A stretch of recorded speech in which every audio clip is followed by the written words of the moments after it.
Shalom e bem-vindos à Via Rápida Israel, uma frase do hebreu que significa amarás a Israel. Esperamos que vocês fiquem conosco durante os próximos 30 minutos, porque nosso professor Dr. Baruch vai compartilhar um estudo expositivo da Bíblia. Dr. Baruch é professor titular no Instituto Zera Avraham, com sede em Israel. Ainda que todas as aulas no Instituto são dadas em hebraico, o Dr. Baruch fica feliz em compartilhar este estudo semanal com dublagem em português. Para mais informações sobre nosso trabalho em Israel, visite nosso site amarasaisrael.org. Fiquem agora com o Dr. Baruch e a aula de hoje. Qual versículo da Escritura é tão conhecido, inclusive pelas pessoas que não creem no Messias e Yeshua? Bem, como esse versículo, vamos começar nosso estudo de hoje, em Mateus capítulo 7. E não se trata somente de um versículo muito conhecido, mas que também é frequentemente mal interpretado. O que quero dizer com isso? Vamos analisá-lo. Toma a tua Bíblia e vamos comigo para continuar aprendendo sobre o Sermão da Montanha, no capítulo 7 de Mateus, versículo 1. Todos conhecemos essa escritura, mas Mateus 7:1, quando Yeshua estava ensinando e disse: não julguem para que vocês não sejam julgados. Prestem atenção a essa palavra, juízo, porque vocês sabem o que não significa? Não significa avaliar algo. Nós, constantemente, somos chamados a avaliar coisas tanto em nossas vidas como na vida dos demais. Porque devemos avaliar as coisas, para ver que estas agradam a Deus. E, portanto, o que essa palavra realmente significa é condenação. Quando diz para não julgar, está dizendo para não condenar a ninguém. Não sentenciem a ninguém. Esse não é o teu papel, nem o meu. Isso está reservado para Deus. De fato, a Bíblia diz que todo juízo no sentido de condenação foi dado ao Filho. Ele sabe como fazer isso, nós não. Mas com frequência as pessoas dirão, não me julgue, querendo dizer que não me diga que o que eu estou fazendo está errado. Bem, não se trata de que esteja mal diante dos nossos olhos. Nós não estabelecemos os padrões. Como vemos em um momento, é a palavra de Deus que o faz. E em muitas ocasiões em minha vida, gente, amigos, companheiros cristãos, e às vezes vem outras pessoas que me desafiam dizendo, eu não sei se isso está bem. E com muita frequência, me sinto agradecido de ter sido colocado em ordem. Devemos nos repreender uns aos outros em amor. Assim que sempre é aceitável em amor pelo bem dos demais, dizer aos demais que estão fazendo algo que não está alinhado com a palavra de Deus. Te darei um exemplo do que quero dizer.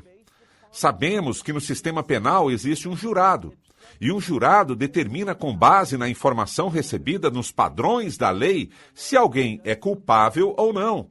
Ou seja, se violaram a lei, se fizeram algo que possa ser considerado um crime, algo injusto, um delito. Mas é o juiz quem dita a sentença. Ou seja, é o juiz quem castiga. Essa escritura, quando diz para não julgar, quer dizer não castiguem. Nós não temos o direito de castigar nenhuma pessoa. Em ocasiões, na igreja, existe a disciplina da congregação. Quando uma junta de líderes, com frequência deve repreender ou castigar alguém se não se arrepende ou não admite seu pecado. Tenham muito cuidado quando lerem as Escrituras. E Yeshua ensinando diz, não julguem para que vocês não sejam julgados. Continuando diz, porque com a medida ou com o juízo, isso se refere ao padrão. Porque com o juízo com que julguem, serão julgados. Assim que eu tenho essa visão do juízo, do que é correto e do que não é, e aplico a uma situação. Deus está dizendo que Ele aplicará esse mesmo padrão em nós. Igualmente, seguimos lendo, e com a medida que meçam, vocês também serão medidos. O que isso quer dizer? Nos dias que devemos viver na graça, sim. Digamos a verdade, Defendamos os princípios de Deus, os mandamentos, os caminhos de Deus, mas o façamos em amor, em graça, estendendo misericórdia, mostrando às pessoas que Deus sempre está disposto a receber aqueles que se arrependem e admitem seu erro.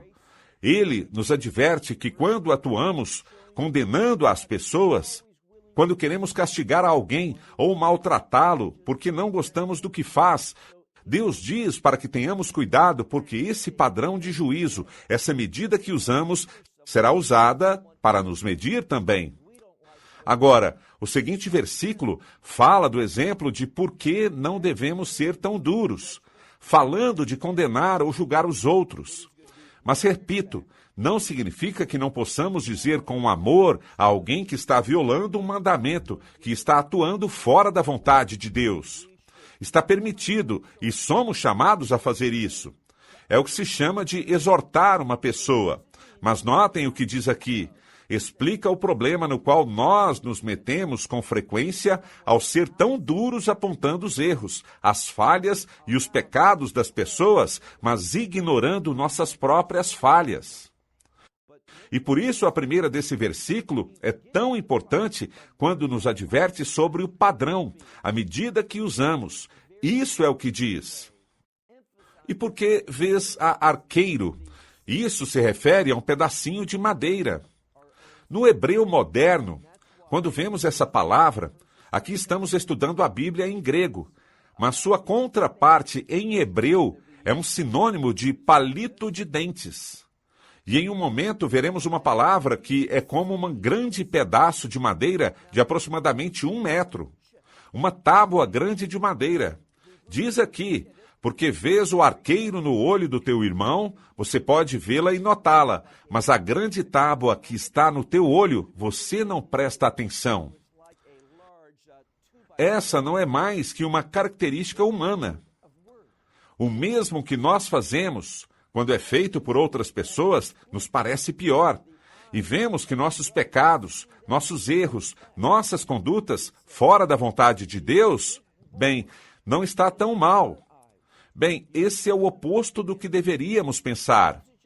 E diz, por que você presta tanta atenção nesse arqueiro pequeno no olho do teu irmão, mas no teu próprio olho não vês nem coloca a atenção à grande trave que está ali?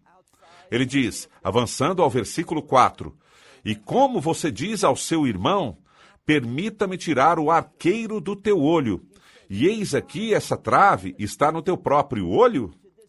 Logo, no versículo 5, ele diz, esse é o problema.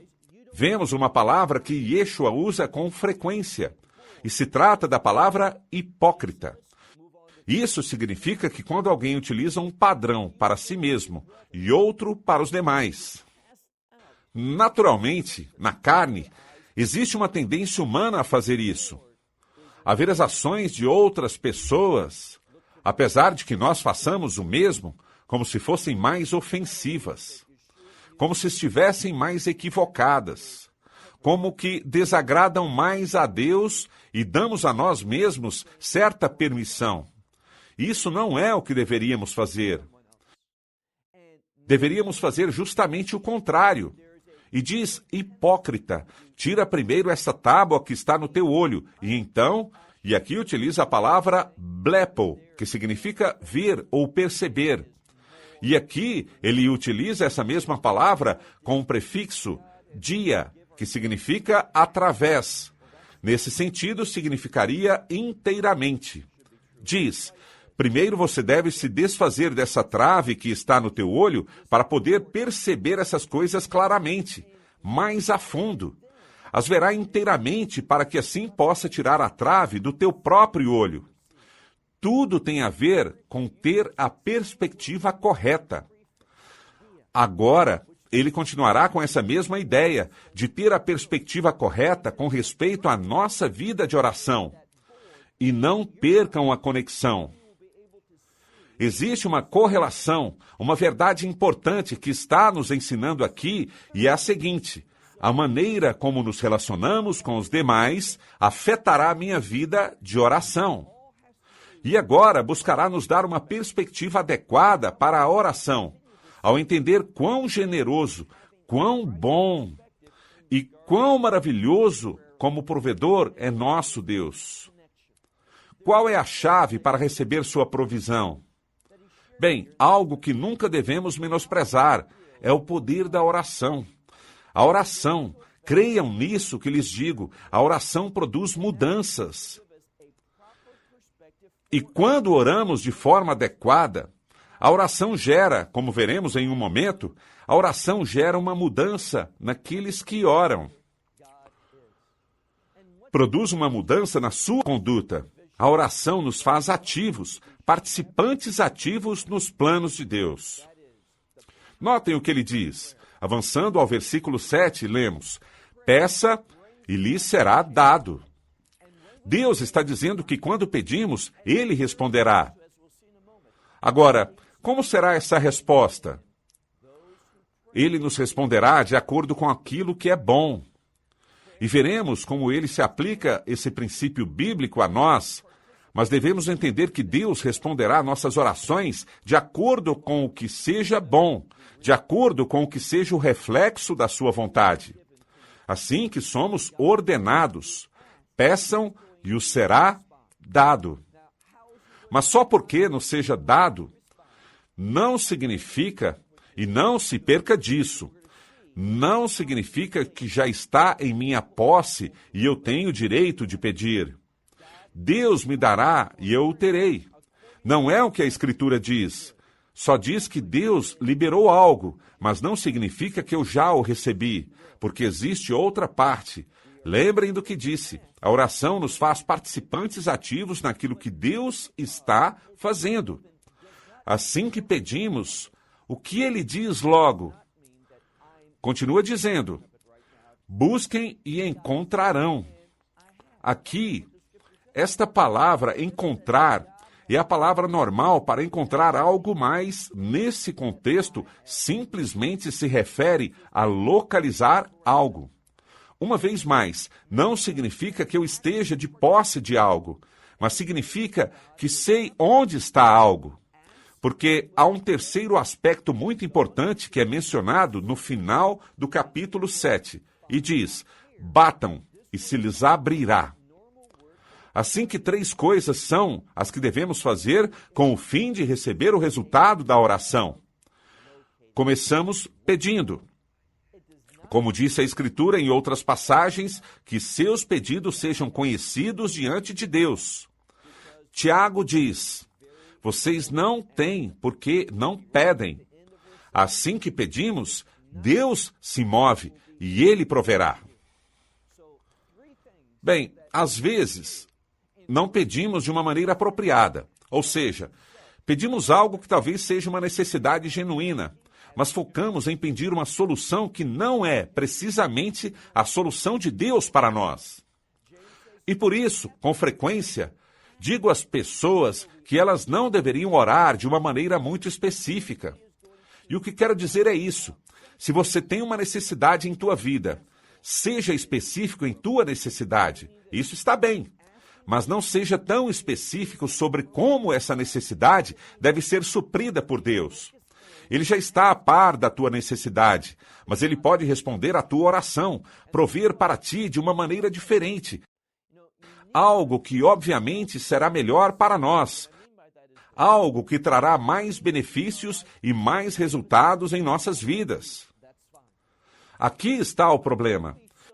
Se simplesmente focamos com uma visão de túnel sobre como nós pensamos que Deus deveria nos responder, como Ele deveria me responder e prover para mim, acontecerá o seguinte: focaremos tanto nessa única forma, em como cremos que deveria ser solucionada a minha necessidade, que quando Deus nos dê uma solução distinta, nem nos daremos conta.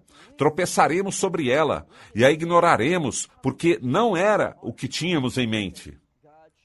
Por isso, não devemos ser tão específicos nessa necessidade. Com esse pedido, deveria ser cumprido. Peça pela tua necessidade de forma específica, mas não espere algo tão específico. Deus pode ter algo muito diferente e Ele nos dará a sua resposta. O versículo 8 nos diz, porque todos, eu sublinharia isso, porque todos, sem exceção, porque todos os que pedem, recebem. E aquele que busca, essa é uma parte importante, de ser uma pessoa de que será possuidora, que receberá em suas mãos o que Deus provê. Devemos aprender a buscar, e logo vem o terceiro aspecto, o qual, com efeito, o coloca na nossa mão e é o tocar, atuar, sem se comportar de uma forma na qual possamos recebê-lo. Lhes dou um exemplo. Uma pessoa necessita de dinheiro.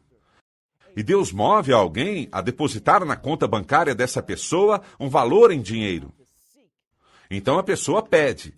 Deus o provê. Mas essa pessoa ainda não sabe.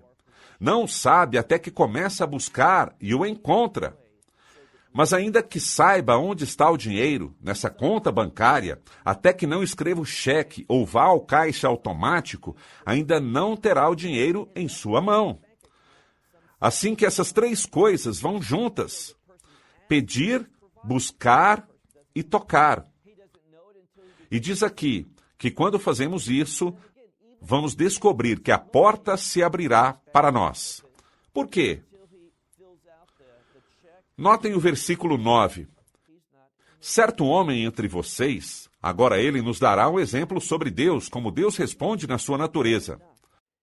Uma das coisas que devemos recordar é que nós, como filhos ou discípulos do Messias e Yeshua, nos convertemos.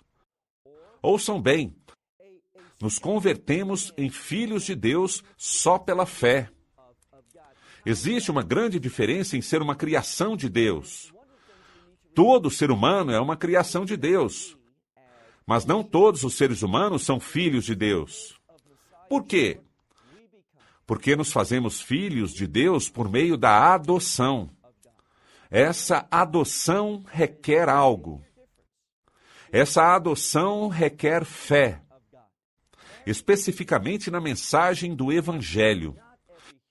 Somente quando recebemos ao Messias Yeshua, a Jesus de Nazaré em nossas vidas, reconhecendo o nosso pecado, reconhecendo o seu pagamento na cruz por completo, por todos os pecados, e só quando uma pessoa faz isso que se converte em filho ou filha de Deus. E ele passa a ser, para nós, não só Deus, mas nosso Pai Celestial. Notem o exemplo que ele nos dá aqui no versículo 9. Que homem existe entre vocês, a quem seu filho lhe peça pão, e logo diz, e que ele lhe dê uma pedra? Isso é algo de sentido comum. Muito da Escritura, quando ouvimos, fala também na nossa mente racional. Se você tem um filho que tem fome e te pede pão, não irás responder a essa necessidade dando-lhe uma pedra. Isso não supriria essa necessidade. Diz que no mesmo modo, sigamos lendo, no versículo 10, ou se te pede peixe, lhe daria uma serpente. Um peixe você pode comer e nutrir seu corpo, mas uma serpente é perigosa. Assim que Deus não proverá quando oramos a Ele, algo que não nos seja útil como uma pedra, algo que seja perigoso para a nossa vida. E muitas vezes isso é algo que devemos entender. Muitas vezes, quando oramos, pedimos coisas que não trarão nenhum benefício, nenhum efeito positivo para nossas vidas. Pode ser que desejamos, e que até digamos que não podemos viver sem isso, mas entendamos que isso não terá nenhum resultado e benefício para nossas vidas. E Deus não vai prover isso. Muitas vezes pedimos coisas que não deveríamos pedir. Da mesma forma, Deus não nos dará algo que seja perigoso. Recorda que se uma criança quer um peixe, receberá uma serpente? Absolutamente não. Deus não se comporta dessa maneira. Versículo 11. Portanto, se vocês, sendo malvados, e eu sublinharia isso, nós, Comparados com Deus, somos malvados. O que significa malvado aqui? Isso fala da tendência que por natureza nós temos quando pensamos nas coisas de acordo com a nossa perspectiva e não entendemos bem. Essa palavra malvado tem a ver com aquilo que vai contra, ou aquilo que não se encontra na vontade de Deus. E é necessário que pensemos dessa maneira incorreta. Ele sabe, e por isso insisto. Como crentes, temos uma grande vantagem, porque quando oramos, sabemos quem nos assiste e intercede a nosso favor junto com o Filho. Quando oramos, como crentes, temos uma grande vantagem, porque quando oramos, sabem quem nos assiste e intercede a nosso favor junto com o Filho? Esse Filho, o Messias, que se senta à direita de Deus, este lugar de preferência, que é Yeshua. Então, é o Espírito Santo, junto ao Messias, trabalhando juntos. Quando oramos, o Espírito Santo, em momentos, as bobagens dos nossos pedidos, ele as toma e as transforma naquilo que será agradável, aceitável para Deus. E o Messias intercede a nosso favor, e recebemos o que é bom. Assim que vamos inverter o exemplo. Se somos bastante bobos, e lhes falo de mim mesmo, muitas vezes somos bobos no sentido espiritual. Pode ser que eu seja tão bobo para pedir uma pedra, mas Deus proverá pão. Pode ser que eu queira uma serpente, mas Deus proverá um peixe. Ele tomará o incorreto e fará o correto, com o fim de que sua vontade seja cumprida e que sejamos pessoas que nos submetamos àquilo que é bom. Notem o que ele diz, uma vez mais, no versículo 11. Portanto, se vocês, sendo maus, se sabem dar boas dádivas aos seus filhos, e logo lemos uma linda expressão, possomalon, em grego, que no hebreu diria alahá kamaverhama, e no português seria quanto mais. Se nós, que por natureza temos a tendência de não fazer bem as coisas, a não ver as coisas desde a perspectiva de Deus, então se nós somos assim, mas não obstante aos nossos filhos lhe damos coisas boas, queremos abençoá-los, queremos prover para eles de tudo o que necessitam para o seu melhor proveito, coisas que realmente sejam boas em suas vidas. Se podemos fazer isso sendo maus, quanto mais quem? Notem o que diz. Quanto mais seu Pai Celestial lhes dará. Vem isso? É uma promessa. Ele lhes dará coisas boas àqueles que as pedem. Versículo 12, no versículo 12, nos encontramos novamente com um texto muito conhecido das Escrituras. Muitas vezes, a chamamos de a lei de ouro. E é um testemunho lindo da verdade. Notem o que diz, no versículo 12. Portanto, tudo o que vocês desejam que seja feito a vocês, faça pelos demais. Então, tudo o que vocês queiram que os demais façam com vocês, façam isso também vocês a eles. Agora, isso pressupõe algo. Do que se trata? Isso trata de que nós queremos o que é para o nosso melhor benefício. Afinal, apesar de que parece que estejamos enganados, que estejamos confundidos, em última instância, queremos o que é bom. Tendemos a nos comportar de uma maneira que colocamos nosso próprio interesse em primeiro lugar. O que nos diz é que devemos nos redirecionar isso. Que se fomos malvados, se dissermos a nós mesmos que isso é bom, que isso é o que quero que me façam. Diz, vejam novamente. Portanto, todas as coisas que vocês querem que os demais façam com vocês, façam vocês também isso a eles. Então, vejamos o final do versículo 12. Porque isso é a lei e os profetas. Como entendemos isso e como não devemos entendê-lo? Muitas pessoas pensam, bem, é isso. Já nem tem a ver com os mandamentos de Deus. Esses mandamentos que Deus deu a Moisés na Tená. A Bíblia em hebraico, a que comumente chamamos de Antigo Testamento. Eu posso deixar tudo isso de lado, o que os profetas disseram. Nem necessito ler os profetas, porque tudo o que devo fazer é colocar em prática o versículo 12. Mas aqui está o problema com isso. O que o versículo 12, essa regra de ouro, nos ensina é o seguinte: está sublinhando um princípio fundamental da lei, Viahavta lareha kamoha, que significa ama teu próximo como a ti mesmo. Isso é o que tanto a lei como os profetas ensinam, que não devemos ser egocêntricos, mas devemos ser pessoas que querem ser bênção para outros. Por quê? Porque tal é a natureza, o caráter de Deus. E assim é como devemos nos comportar. Devemos ser como Ele.